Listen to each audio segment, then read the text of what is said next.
lijepo. Evo, meni je čast i zadovoljstvo pozvati gospođu Silviju Kiper da malo porazgovaramo, sažeto nekim elementima vezanim uz njen život i rad. Silvija, hvala lijepo, izvolite. Kao što vam je poznato, zapravo vrijednost svakog mjesta zapravo čine ljudi. Gospođa Silvija Kiper ostavila je duboki trajan trag prije svega u kulturnom životu grada Belišća i to je jedan od razloga zašto je danas naša sugovornica. Ono što mene zapravo zanima onako na početku je zapravo nešto što je vezano uz nas kao odrasle ljude, a to je prije svega naše djetinjstvo. Ono je neki način temelj našeg života i tako dalje. Pa sam samo htio postaviti prvo pitanje, možda Silvije, kako je bilo vaše djetinjstvo? Pa evo, za razliku od Zdenke, ja sam rođena u Belišću, u Radničkoj ulici, evo tu malo iza nas sada, na broju 1, da baš ne u bolnici, ne negdje, nego baš u toj kući, gdje se sad je tu prazan prostor prema kombinatu, jel? 57. godine, eto za one mlađe opet nepoznate vjerovatno, ali za nas u najboljim godinama mi se sjećamo da to nije baš bilo možda vrijeme nekog velikoga izobilja, tako da ne znam, 60. i rane 70. kad sam ja eto, bila dijete. Ne mogu reći, imala sam lijepo djetinjstvo, da nešto drugo nismo znali. Nama je domet bio igrat se na ulici, meni dosta često tuć se sa dečkima i igrat se kao boj indijanaca. Bila sam onako dosta ratoborno dijete, bez obzira što sam bila žensko. Igrali smo se skakavca, gume, ne znam, hula hop smo vrtili, što danas evo ponovo ulazi u modu. Tako da, ja se sjećam lijepih stvari, mirnije se živjelo, što je rekla Zdenka, igrali smo se na cesti, prošao ili nije prošao danima nijedan automobil u to vrijeme, televizija je bila u povojima, ja sam već bila u školi, kad je bilo crno-bijeli televizor, znam da bilo ih je nekoliko u ulici, prvo u sindikatu, to se sjećam, a onda par ljudi u ulici, onda ljudi su se skupljali u stvari za neku emisiju tako oko nje i znam da je u 7:15 bio crtani film, u 7:30 je bio dnevnik i za djecu van iz sobe. I na spavanje, to je bilo. Za razliku od danas, mislim, kad djeca do neko doba ih možete sresti na ulici, što je za ono vrijeme bilo zaista nestvarno. Da, to je činjenica. Danas se recimo jako puno govori zapravo o roditeljstvu. Roditeljstvo na neki način ima glavnih uloga svakog čovjeka praktično u životu. Potičete iz kazališne obitelji. Zapravo, kako je bio odnos majke i oca prema vama? Pa ja sam kao dijete, kao mala, zaista odlazila u kazalište sa svojim ocem i sa majkom normalnom, ali otac je bio glavna fora, on bio glumac i bio je predsjednik kazališta, bio je na nekoj funkciji, za mene on bio Bog i batina, što mi smo rekli, on je bio pojam, njega su svi pozdravljali, on je igrao nogomet, kasnije je bio sudac, tako da su ga svi znali, pa kad sam ja znala s njim prolaziti ulicom, šetat se, ne znam, eventualno me vozio na biciklu ili tako nešto, svi su ga pozdravljali, meni je to bilo prekrasno. I ja sam zaista od malena bila na daskama koje život znače, ne u smislu da sam baš počela glumiti, nego sam se muvala tamo. Uvijek sam se muvala tamo, svi su me istina prihvaćali. Imam dosta i fotografije iz onog vremena crno-bijele gdje, ne znam, u kazališnom klubu u to vrijeme poslije neke priredbe zakuska ili večera ili kad su dolazili neki gosti kazališta u goste, gdje ja onda tamo plešem, glumim, predstavljam, svi me gledaju, kao atrakaciju nekako, ko malo cirkusko dijete. Tako da, meni je to bilo lijepo, međutim moj otac je umro kad sam je bila 9 godina i nije se me ispunila nekakva želja da jednog dana kad ja stanem na te daske da ćemo mi zajedno glumiti, to sam si tako kao dijete malo razmišljala, ali evo, nažalost nije se ispunilo, ali ja sam stala na te daske. Da, jasno. Normalno kreće djetinjstvo, odrastanje, polazak u školu. Evo, kolega Diko se bavi poviješću školstva. Kako je zapravo u vrijeme vaše školovanja bio odnos učitelja, nastavnika, profesora prema djeci općenito, a možda i prema djevojčicama, recimo to tako, jel? Da li je bilo nekih razlika u nekoj odgojnom pristupu ili metodi? Pa ja sam prve 4 godine išla u onu staru školu, što kažemo meblo fabriku, znači prilično daleko, gdje nije bilo toliko kuća na tom putu, nije bilo ni rasvjete, ali mislim nikom to nije predstavljalo problem, ni po zimi, ni po ljeti. bilo je puno snijega u onim zimskim godinama, za razliku evo od unazad nekoliko godina. Mi smo djeca išli, bio je mrak, išli smo skupa u grupi, nije se pod nas dolazilo autom, nije baš i ni bilo automobila. Po ljeti možda ako je neko imao bicikl, išli biciklom, ako ne išli smo pješke, tako da je to bilo shvaćeno kao normalna stvar, mi za drugo, za bolje nismo znali. Ja sam tek u 5. razredu prešla u ovu školu ovdje, tako da, što se nastavnika tiče, ja sam imala u 4 godine za mene ono vrijeme, ja mislim da je bila prekrasna nastavnica, gospođa Zlata Mužević, te 4 godine koja je imala zaista razumijevanja za nas. Ja gledam to iz svoje perspektive, jer sam ja bila jako zločesto dijete, s obzirom da sam ja išla u dječji dom. Onda je to bio dječji dom, nije bio dječji vrtić, on je bio u komšiluku, pa sam ja preskočila ogradu i tako. Iako nisam bila upisana, mama mi nije radila, bila je kod kuće. Ali, pa naučila sam i pisati i čitati nekako pred polazak u školu i meni je bilo dosadno. Učilo se nekoliko dana slovo A, pa slovo B, pa crta lijevo, pa crta desno, meni se to nije sviđalo, ja sam kroz prozor pobjegla kući. Izašla kroz prozor i pobjegla kući. I normalno došla kući, slagala, rekla sam da je nastavnica bolesna i da nas se pustila doma. Međutim, kad su ostala djeca iz ulice i drugi došli kući, puno poslije mene, jel? Pa onda je nastavnica došla kod moje mame, jel? I objasnila joj da... Ali na taki lijep način, ja jesam izvukla batine normalno poslije toga, jel? To se tako rješavalo onda, ali je tako lijep način zločesta nego sam živa, da to znam pa mi je malo dosadno, pa nek ja ostanem par dana kod kuće dok oni to savladaju, da je to bilo prekrasno, meni je to bilo prekrasno i zaista znam da je ona obilazila svoje učenike, pogotovo neke koji su možda imali problema, da li zbog socijalnog statusa ili zbog nečega. Uglavnom, taj dio škole, ali mi smo svi imali, bez obzira na moju zloću i normalno i druga su djeca neka bila zločesta, imali smo jedan odnos koji ja smatram da danas više ne postoji između nastavnika ili profesora i učenika. Imali smo, oni su to onda rekli, respekt prema nastavnicima. Nije to bio strah, mi smo njih samo u stvari poštovali. Poštovali su kad je ona ušla u razred, mi smo se digli, kad ona rekla tišina, mi smo ušutjeli, slušali smo, pazili smo na nastavi. Ne znam, nekakvi taj odnos, oni su za nas bili nastavnici ili profesori, bilo je kažnjavanja u višim razredima, bilo je nastavnika, dobila sam ja, moraš ispružiti ruku pa dobiješ ravnalom po ruci, bilo je učenje dečkića obično za tu dio kod uši i tako, bilo je nekoliko šamara, bilo je svačega, ali mislim da smo uvijek dobili kad smo zavrijedili.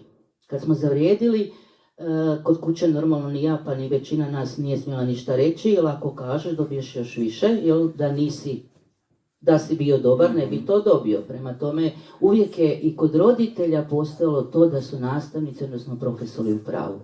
I da si ti učenik tvoj, da učiš, slušaš, fino se ponašaš i to je to. Da. Nakon srednje ekonomske škole zapravo plan je bio da krenete na Akademiju dramskih umjetnosti. To je bio moj plan, ali ne plan moje mame. Ja sam bila jako ludo zaljubljena u kazalište, ja sam već u osnovnom razredu osnovne škole, evo zahvaljujući Dragutinu Gibičaru, jer sam neprestano visila i bila dosadna tamo, dobila prvu ulogu. A normalno šta sa 14 godina možda biti u ulogu sluškinje, ne, koja će 2 puta proći preko pozornice, imate reći dobar dan, doviđenja, otvoriti vrata, evo to je to. Neke uloge veće, ozbiljnije došle su normalno sa mojim godinama. Ja sam bila jako zainteresirana, međutim, Glumačka akademija u to vrijeme nije bilo u Osijeku normalno, nego se išlo u Zagreb, što je za moju mamu, koja je bila samohrana majka, tako se to onda zvalo, bilo nezamislivo. Da li financijski, da li zbog toga što ću ja otići, pa neću biti blizu nje. Na neki način, moja mama mene držala kao dijete i kao mladu djevojku, mogu reći čak pod staklenim zvonom. Izgubila jedno dijete, moj brat se utopio u Dravi prije nego što je pošao u školu, imao je 7 godina. Ja nikad nisam smjela ni kao dijete, ni ja se danas strahovito bojim Drave. Mene u stomaku se vrti kad ja i autom prelazim preko mosta u Dravi, da ne kažem kad smo na one izlete za 1. maj išli, kompom, ja sam umirala cijelim putem dok mi pređemo Dravu, imam strahoviti strah od vode, ali i Drave. Na moru ne, na moru se kupam, sve je prekrasno, volim plivati, sve je predivno, ali taj nekakvi strah, nikad nisam smjela ići na Dravu sa društvom kad su svi išli, bila sam vrlo nesretna u to vrijeme. Uvijek me nekako držala kod kuće, učila sam kuhati, veš, trikat, goblene raditi, tako, sve će ti to trebati jednog dana kad se udaš, jel da? Pa dobro, ne kažem da mi nije trebalo, sve to bilo lijepo, ali mogla sam ja to sve i naučiti, a da sam ošla neka s društvom u kino, prošetati, nedjeljom se, filmovi su ujutro bila je matineja, a popodne u 3 sata, u 15 sati je znao biti film, nije za mene bilo toga, jer sam ja onda morala s njom kuhati, tako da nisam baš imala lijepo mišljenje o mojoj mami u tim godinama, normalno kako stariš i kako sam imaš dijete i neke stvari se u životu mijenjaju, tako i normalno promijeniš to mišljenje. Tako da, eto, ti početci, kažem, evo sa 14 godina sam počela, a kako su godine išle, tako sam dobila veće uloga, ali Glumačku akademiju, nažalost, nikad nisam vidjela. Ostavimo neostvaren san. Ostalo mi je neostvaren san, da. 80. godina prošlog stoljeća dolazite u tadašnji SOR Milana Berišića u službu za kulturne djelatnosti. Pa nekakvi, ajmo reći, male možda sličice vezano s to vaš prvi poslovni odnos, kolege, kolegice i tako dalje, jel? I čim ste se zapravo bavili konkretno? Da, služba za kulturnu djelatnost je objedinjavala i na čelu sa gospodinom Dragutinom Gibičarom muzej koji je Zdenka vodila, to je bila knjižnica, bilo je kino i bilo je amatersko kazalište, znači pod okriljem kombinata, služba za kulturu smo se zvali, radilo se zaista puno na svim poljima, kino je onda u ono vrijeme bilo zaista u punom pogonu, kako bih to rekla, prikazivale su se 2 predstave svaki dan, isti film je igrao 4 puta, znači 2 dana, ponedjeljak i utorak po 2 predstave, pauza je bila petak uvijek, jer je u petak nekako se ustoličilo da su petkom programi u kazalištu, predstave ili gostovanja ili neki glazbeni programi. Evo, nedjeljom su bile matineje u 10, popodne u 15 sati. Bilo je to zaista jedno lijepo vrijeme, ja sam došla, bila sam prvo kao daktilograf, pa ne znam, tajničke poslove počela obavljati za kazalište sve više. Došla sam puno više u doticaj, iako sam ja glumila već u to vrijeme naveliko, ali sam evo i svoje radno vrijeme provodila na nekom mjestu koje je to za mene, što je Dom kulture u ono vrijeme bio kazalište, amatersko kazalište, bilo nekako, bilo je srži, bilo je nekako sve ono o čem sam ja razmišljala, što sam željela i čemu sam težila. I evo, došla sam, bez obzira šta ja sad radim, ali ja sam tu u toj zgradi. Evo, to je bilo. Praktično drugi dom na neki način, jel? Nakon Domovinskog rata nije bilo jednostavno. Možda par sličica vezano za to razdoblje nakon Domovinskog rata, kako je sve skoro bilo Domu kulture i aktivnosti vezane uz to. Pa nije bilo lako da nakon Domovinskog rata. Mi smo sa prekinom prekinuli u stvari rad u kazalištu 1991. godine. U ljeto, kada je u zgradu došla Hrvatska vojska, prvo 107. kasnije 132. našička brigada i do kraja 92. do 11. mjeseca 92. Ja nisam bila u toj zgradi, niko nije bio u zgradi osim vojske. Nakon što je vojska otišla, zgrada nije bila baš u nekom sjajnom stanju. Nije bilo radijatora, nije bilo grijanja, isključili su telefon, dosta je bilo, ja moram reći, inventara uništeno. Klavir je bio sikirom, jer s obzirom da je bio zaključan, a kao što Zdenka kaže, neke eksponate su se sklanjali, međutim klavir ja nisam mogla odnesti kući, normalno nekog da skloniti, a nismo ni razmišljali, sve je došlo preko noći. Klavir je imao lokot, bio je zaključan, razbijen je bio sa sjekirom, bubnjevi su bili uništeni, inventar je dosta bio uništen, mi smo spali pod ondašnju općinu, više pri kombinatu nismo bili.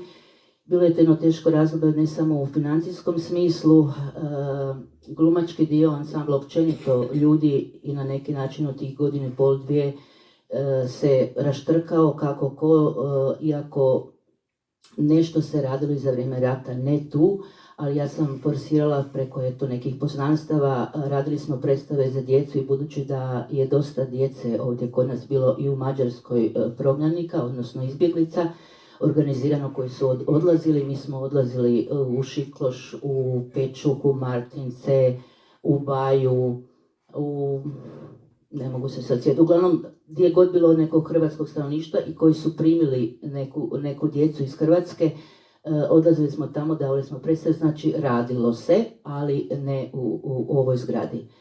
I onda je to opet poreko neki, što rekla Zdenka, privatnih poznanstava, nekih dobrih ljudi u to vrijeme još u kombinatu, stavljeni su novi radijatori, okrećeno je i to je bilo sve. Da, ja sam prije toga čak jedno vrijeme sjedila u bundi i rukavicama jer nije bilo grijanja, tako da nije bilo sjajno, ljudi baš nije bilo i kad sam se ja vratila i kad se zgrada okrećila, kažem, i počela se grijati, financijski smo vrlo loše stajali, tako da nije bilo sjajno, snalazili smo se privatnim vezama i poznanstvima.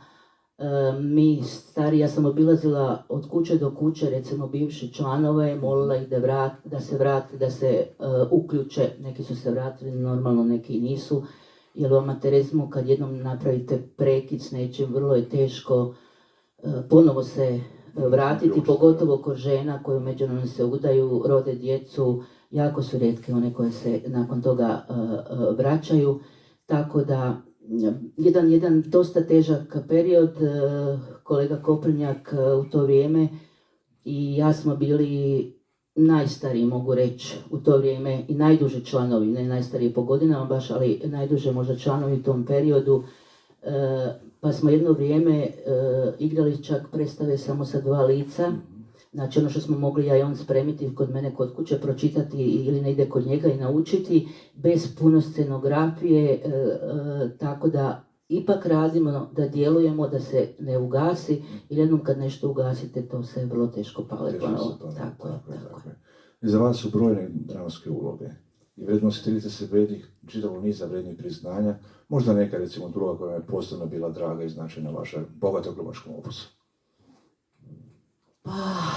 Pa to je jedno možda 50-ak uloga, ajde reći, 50-ak predstava možda, ne znam baš sad točno broj, ali s obzirom na godine sigurno je tako. Normalno da su vam uvijek najdraže one za koje dobijete nagrade. Normalno da ćemo to reći, ja imam 4 nagrade za najbolje glavne ženske uloge u nekoliko predstava.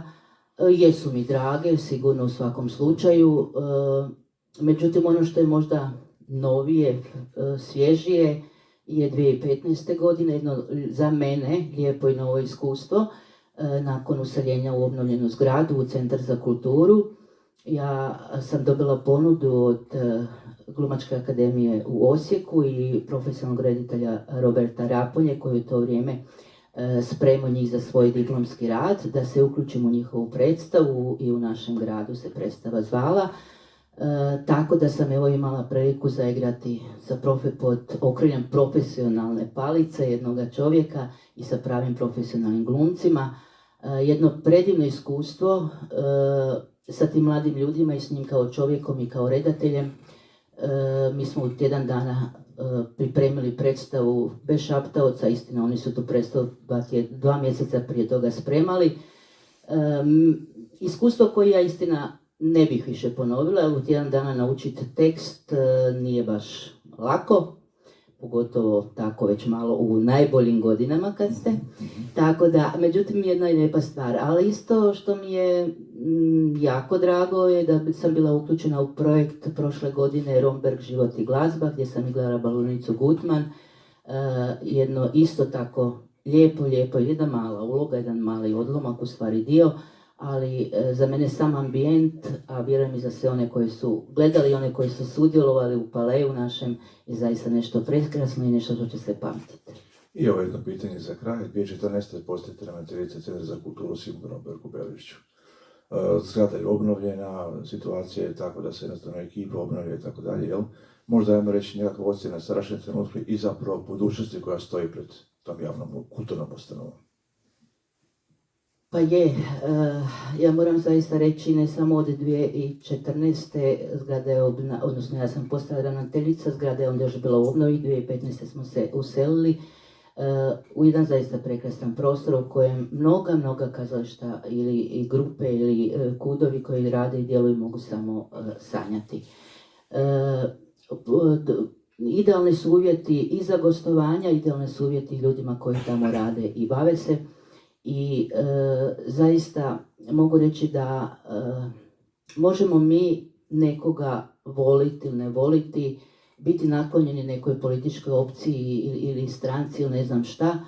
Međutim, dolaskom ovog gradonačelnika, gospodina Dinka Burića i njegovih zamjenika Jerke i Domagoja, zaista, ne samo kultura u Belešću, nego mislim da na svim poljima, na sportskom, na ne znam, evo, vi ste ravnatelj dječjeg vrtića, kolegica je Vlasta u knjižnici, financijski daleko se bolje stoji. Moja mlada kolegica koja je došla Teja poslije mene, rekla sam joj sve najbolje, normalno i sve prekrasno. Drago mi, ona se jako trudi i zaista mislim da vrlo dobro to radi sa ekipom koju okuplja, normalno da dolaze mladi, ali rekla sam joj da nisi ni svjesna koliko ti je danas lijepo. Vjerojatno me nije baš najbolje razumjela ili je možda mislila, ne znam, evo sad ide pa sad joj je žao ili ne znam šta. Međutim, zaista, financijska potpora, bez nje se ne može, to je jasna stvar u životu. Međutim, puno puta nam u životu treba i neka moralna potpora, lijepa riječ, da možete se nekom obratiti, da možete riješiti svoje probleme, pa makar tog trenutka i ne bili riješeni, da možete s nekim porazgovarati. Zaista ja, evo sa svoga stajališta, sam to u ovim čelnim ljudima grada i dok sam radila gore u gradskoj upravi zaista našla. A mislim da evo Belešće naše napreduje u svakom pogledu, pogledamo oko sebe, ne moramo daleko ići, i prigradska naselja, normalno mislim pod gradom Belešće također, nema područja na kojem se nešto ne radi i to lijepo i dobro događa. Silvija, hvala lijepo za kraj, bilo mi se zadovoljstvo. Hvala i vama.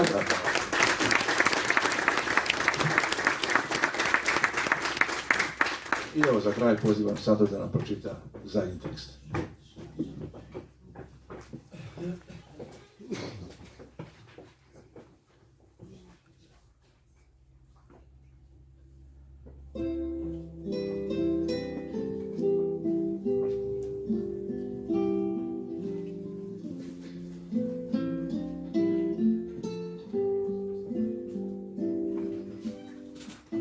Sergej Jesenjin, pismo majci. Jesi li živa, staričica moja? Sin tvoj živi i pozdrav ti šalje. Nek uvečer nad kolibom tvojom ona čudna svjetlost sjaj dalje. Pišu mi da viđaju te često, zbog mene veoma zabrinutu, i da ideš svaki čas na cestu u svom trošnom starinskom kaputu. U sutonu plavom da te često uvijek isto priviđenje muči, kako su u krčmi finski nož u srce zabolio mi u tuči. Nemaj straha, umiri se draga, od utvare to ti srce zebe. Tako ipak propio se nisam, da bih umro ne vidjevši tebe. Kao nekad, i sada sam nježan, i srce mi živi samo snom, da što prije pobjegnem od jada i vratim se u naš niski dom. Vratit ću se kad u našem vrtu rašire se grane pune cvijeta. Samo nemoj budiš me ko prije 8 ljeta. Nemoj budit odsanjane snove, nek miruje ono čega ne bi. Odveć rano zamoren životom, samo čemer osjećam u sebi. I ne uči da se molim, pusti. Nema više vraćanja ka starom. Ti jedina utjeha si moja, svjetlo što mi sija istim žarom.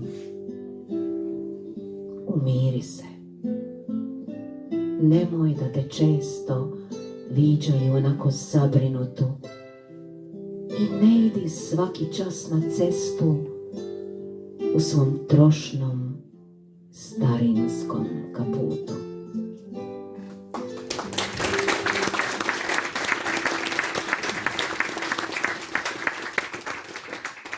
I to bi bilo sve.